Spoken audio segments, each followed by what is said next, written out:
ಬಸವನ ಬಾಗೇವಾಡಿ ತಾಲೂಕಿನ ದೇಗಿನಾಳ ಗ್ರಾಮದಲ್ಲಿ ಕರ್ನಾಟಕ ದಲಿತ ಸಂಘರ್ಷ ಸಮಿತಿ ಅಧ್ಯಕ್ಷ ಉಪಾಧ್ಯಕ್ಷ ಆಯ್ಕೆ ಬಸವನ ಬಾಗೇವಾಡಿ ತಾಲೂಕು ಅಧ್ಯಕ್ಷರಾದ ಅಶೋಕ್ ಬಿ ಕೋರವೇರ ಅವರು ರಾಜ್ಯ ಕರ್ನಾಟಕ ಆದೇಶದ ಮೇರೆಗೆ ಇಂದು ದೇಗಿನಾಳ ಗ್ರಾಮದ ಕರ್ನಾಟಕ ದಲಿತ ಸಂಘರ್ಷ ಸಮಿತಿ ಶಾಖೆ ಪದಾಧಿಕಾರಿಗಳನ್ನ ರಾಜ್ಯಾಧ್ಯಕ್ಷರ ಆದೇಶ ಮೇರೆಗೆ ಆಯ್ಕೆ ಮಾಡಿದರು. ಕರ್ನಾಟಕ ದಲಿತ ಸಂಘರ್ಷ ಸಮಿತಿ ಕರ್ನಾಟಕ ಅತ್ಯಂತ ಪ್ರಭಾವಶಾಲಿ ಸಾಮಾಜಿಕ ಮತ್ತು ಸಾಂಸ್ಕೃತಿಕ ಚಳುವಳಿಗಳಲ್ಲಿ ಒಂದಾಗಿದೆ. ಇದರ ಪ್ರಮುಖ ಅಂಶಗಳು ಇಲ್ಲಿವೆ.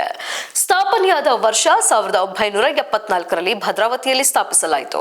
ಇದರ ಸಂಸ್ಥಾಪಕರಾದ ಶ್ರೀ ಬಿ ಕೃಷ್ಣಪ್ಪ ಇದರ ಮುಖ್ಯ ಸಂಚಾಲಕರಾಗಿದ್ದು, ದೇವನೂರು ಮಹಾದೇವ ಮತ್ತು ಸಿದ್ದಲಿಂಗಯ್ಯ ಅವರಂತಹ ಪ್ರಮುಖ ಸಾಹಿತಿಗಳು ಈ ಚಳುವಳಿಯ ಮುಂಚೂಣಿಯಲ್ಲಿದ್ದರು.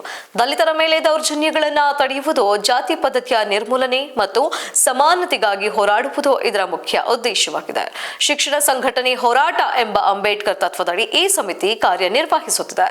ಈ ಸಂಘಟನೆಯ ಕರ್ನಾಟಕದಲ್ಲಿ ದಲಿತ ಸಾಹಿತ್ಯ ಮತ್ತು ಬಂಡಾಯ ಸಾಹಿತ್ಯದ ಬೆಳವಣಿಗೆಗೆ ದೊಡ್ಡ ಮಟ್ಟದ ಕೊಡುಗೆ ನೀಡಿದೆ. ಈ ಸಂಘಟನೆಯ ವಿವಿಧ ಬಣಗಳಾಗಿ ವಿಭಜನೆಗೊಂಡಿದ್ರು. ದಲಿತರ ಹಕ್ಕುಗಳಿಗಾಗಿ ಧ್ವನಿ ಎತ್ತುವಲ್ಲಿ ಎಂದಿಗೂ ರಾಜ್ಯಾಧ್ಯಕ್ಷರ ಮಾರ್ಗದಲ್ಲಿ ಬಸವನ ಬಾಗೇವಾಡಿ ತಾಲೂಕು ಅಧ್ಯಕ್ಷರಾದ ಶ್ರೀ ಅಶೋಕ್ ಬಿ ಕೋರವೇರ ಅವರು ಮಾತನಾಡಿ, ಪದಾಧಿಕಾರಿಗಳಿಗೆ ಆಯ್ಕೆ ಮಾಡಲಾಯಿತು. ದೇಗಿನಾಳ ಗ್ರಾಮದ ಘಟಕದ ಸಂಚಾಲಕರಾದ ಶ್ರೀ ರಿಯಾಜ್ ಖಾಜಾ ಸಾಬ್ ಮುಲ್ಲಾ, ಉಪಾಧ್ಯಕ್ಷರಾದ ಶ್ರೀ ಮೈಬೂ ಸಾಬ ಸೈದು ಸಾಬ ಬಾಗವಾನ, ಕಾರ್ಯದರ್ಶಿಯಾಗಿ ಶ್ರೀ ರಮಜಾನ್ ಹುಸೇನ್ ಸಾಬ ಮೈರಾ, ಗೌರವಾಧ್ಯಕ್ಷರಾಗಿ ಶ್ರೀ ಖಾಜಾ ಸಾಬ ಬುರಾನ ಸಾಬ ಮುಲ್ಲಾ, ಇನ್ನು ಅನೇಕ ಪದಾಧಿಕಾರಿಗಳ ಆಯ್ಕೆ ಮಾಡಲಾಯಿತು ಎಂದು ತಿಳಿಸಿದರು.